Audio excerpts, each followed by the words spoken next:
by discussing just how you do the adding up of individual supply into an industry supply, which is going to be quite mechanical, except for the fact that entry of new firms can create kinks and discontinuities in the aggregate supply, and we'll talk about how that can be smoothed out by the introduction of uncertainty. We'll then talk about sort of the long run and free entry as well as barriers to entry. And in particular, we'll emphasize how some firms are able to earn a profit, gain a rent, by being more efficient than other firms are. And we'll contrast sort of the textbook analysis of how in the long run the entry of new firms eliminates profits, and except when there are barriers of entry, to a perspective that I'm going to emphasize, which is going to be the importance of differences between different producers, that some are more efficient than others, and how that generates rents, because some people have basically greater talents than other people. And that only for a very narrowly construed type of an industry is it going to be very easy to enter and do just as well as someone who's already in the industry. And we'll try to quantify that by using some empirical regularities, namely Zipf's law, which is a very elegant regularity about the distribution of firms' abilities. And this will set the stage for a lot of the things we're going to study later in the course. So, to derive an industry supply from an individual firm supply is pretty simple. Basically, all you do is you add up all of the supply curves horizontally.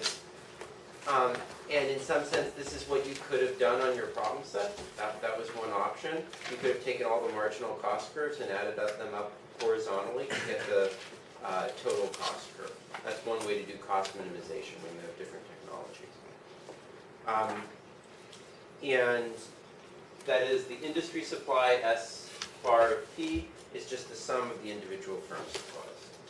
And this is particularly simple when all firms enter the market at a price of 0. That is, the minimum price at which all firms are willing to produce is 0. But in that case, the industry supply is just the sum of the inverse of the marginal cost curves. And we can then get sort of a industry marginal cost curve, which is the inverse of the industry supply curve. So here's an example of that. If here are a bunch of firm supply curves, these all come out of Cobb-Douglas, we can just add them up horizontally and get this industry supply curve. Yeah? Is there any significance to the individual inverse marginal cost or inverse supply? Like, why? That'll tell you what an individual firm is going to produce. And that'll help you derive the profits that an individual firm earns, which we'll do in a couple of minutes. Is that related to like when we did the inverse of the cost function? Exactly. Yeah. So we had the marginal cost function. We did the inverse of that. We got the supply function. Then we add those up to get the industry supply. Yeah. Okay. So the nice thing, the reason that this picture was so nice and simple, right, is that all the firms entered the market at a price of 0. That is, they started producing something even when the price was 0. But many firms, of course, have fixed costs, as we've been emphasizing for the last 2 lectures, and would not enter at a price of 0. They might require a higher price. And if they, when the price gets up to the price where they're willing to enter at a quantity of 0, that is, that as, if the price is 5, they'll produce 0 units. If the price is 5.1, they'll produce, some very small number of units and then gradually increase from there. Then all that this does is create kinks. So to give an example of that, imagine here are some firm supply functions. This firm enters at 0.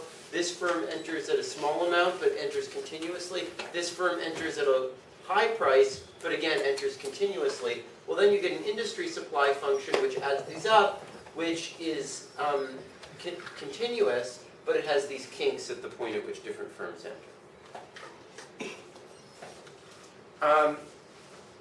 However, if firms enter at a positive quantity, then there are discontinuities. So imagine that, here's one firm that enters at this price and it enters at a positive quantity. This firm enters at this price, again enters at a positive quantity. This firm enters at this price, enters at a very large quantity. Then you get this industry supply function, which is basically has a bunch of discontinuities in it. Because when one of these firms enters, the industry supply increases by a discontinuous amount. Okay, so this can be annoying because it makes it so that we can't use calculus. It also is annoying because imagine that you had a demand curve that cut through this industry supply function at this point, right? Well, the industry would never supply something in between here. So it's not really clear that you could have an equilibrium in that case. Or what would happen. So in practice, this problem is not nearly as bad as it appears. One of the most important reasons is that sort of uncertainty about the points at which the firm enters can smooth things out. So firms may have entry points, but we usually don't know for certain at exactly what price they would enter the market, right? So we might think that the firm at some point is going to enter, but they might enter at a price of 5, they might enter at a price of 6, they might enter somewhere in between. And when this is the case, we can just think of the relevant quantity not being the supply, but the average supply to the market. And once we do that, everything sort of gets blurred out, and there's no longer these discontinuities. The average supply is much more continuous than is the supply. And that's exactly what happened in that Athey and Nikiforov data that we looked at, when you had all these different, you were competing with all these different people who were offering different prices to get a spot on the ranking on the Google page. If you were uncertain about what their bids were going to be because you submitted a price and over the course of the 2 weeks people could be bidding all sorts of different things, that made you have this much smoother cost of bidding. The second thing is that these discontinuities have to be small if any given firm is a small part of the market, right? So in the real world, it is the case that there are some firms which really are quite large and can create a large discontinuity. But to the extent that this is the case, it's not really appropriate to use the sort of competitive price-taking model that we've been using. So an example of that is that, imagine we were in this case where there was this one firm that created this big discontinuity. And imagine that demand went through this gap. Then what do you think that the firm would do if it knew that demand was cutting through here and that it was making this big difference in causing there not to be an equilibrium in the market? What do you think that firm would do? I think it would have to lower its prices so that they could hit the demand function, right? Because they'd sell more. Well, or, I mean... Like a shift their supply curve left, right? Or down. Yeah, so they would lower their quantity, right? Oh, they lower their quantity. Right? If they lower their quantity, that raises the price. And then the price is high enough so that they're willing to supply this smaller quantity, and they earn more profits on it, right?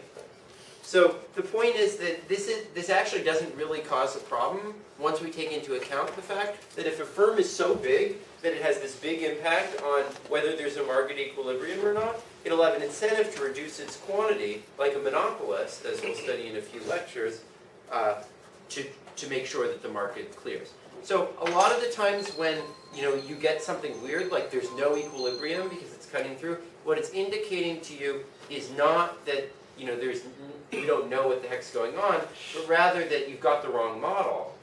And that once you take into account the fact that the firm can have this big impact, you'll realize that they'll want to reduce their quantity in order to try to raise the price. So basically, to the extent that we're going to assume price taking, it's also pretty reasonable to assume away these types of big discontinuities, because anytime those arise, the firms aren't going to have an incentive to act as price takers. And we'll return to this actually both in a few minutes and on the lecture on Thursday. Okay, so in all of these pictures, the firms were earning some positive profits or rents.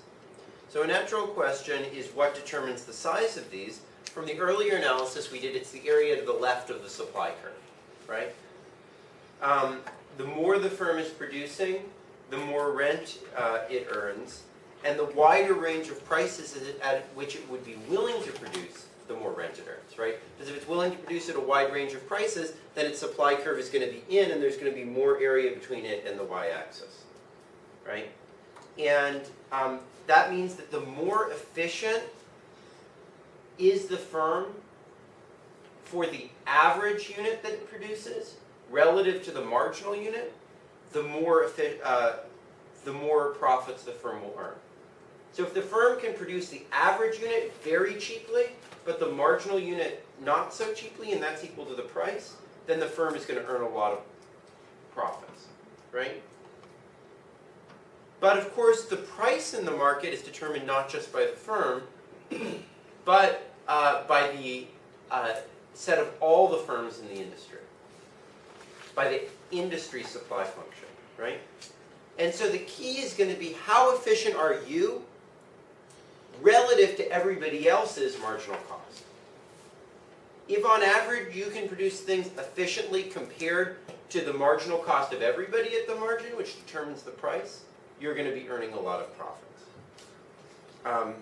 So the key is how much better are you than other people, effectively, right?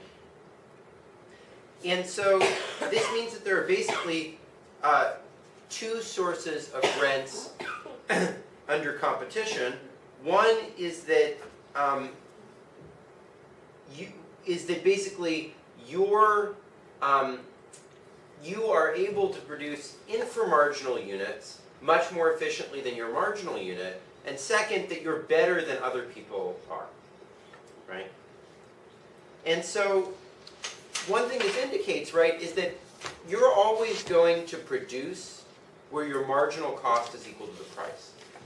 And you're going to earn a lot of profits if your average cost is much lower than that. So what that says is that people who are earning a lot of profits are also people whose marginal cost is much, much higher than their average cost. That is, that effectively they're operating at a point where they're much less productive than they are on average. So this is basically the reason why all things that are doing really well are also really stressed out. So if you think about it, a doctor who is much better than other doctors is going to be in incredibly high demand. Everyone's going to want him to be helping them out, and he's going to be operating at the point where his marginal cost has gotten all the way down to where it's equal to the price, right? So his marginal productivity is way lower than his average productivity is.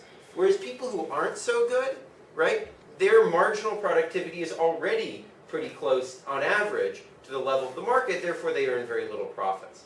So it shouldn't be at all surprising, in fact it comes directly out of the theory, that the most productive people are also going to be the people who are going to be most stressed out. Because it necessarily has to be the case that they be driven to the point where their marginal productivity is equal to the marginal productivity of everybody else, right? And this is the reason why the best restaurants are constantly packed, and why talented people are constantly turning down offers to do lots of things, why they're in very high demand and have to, turn away so many people who are interested in them. So the notion that accomplished people are stressed is just an implication of competitive theory. Okay, so one natural question is, if there's someone who's earning a lot of profits, but their average cost is way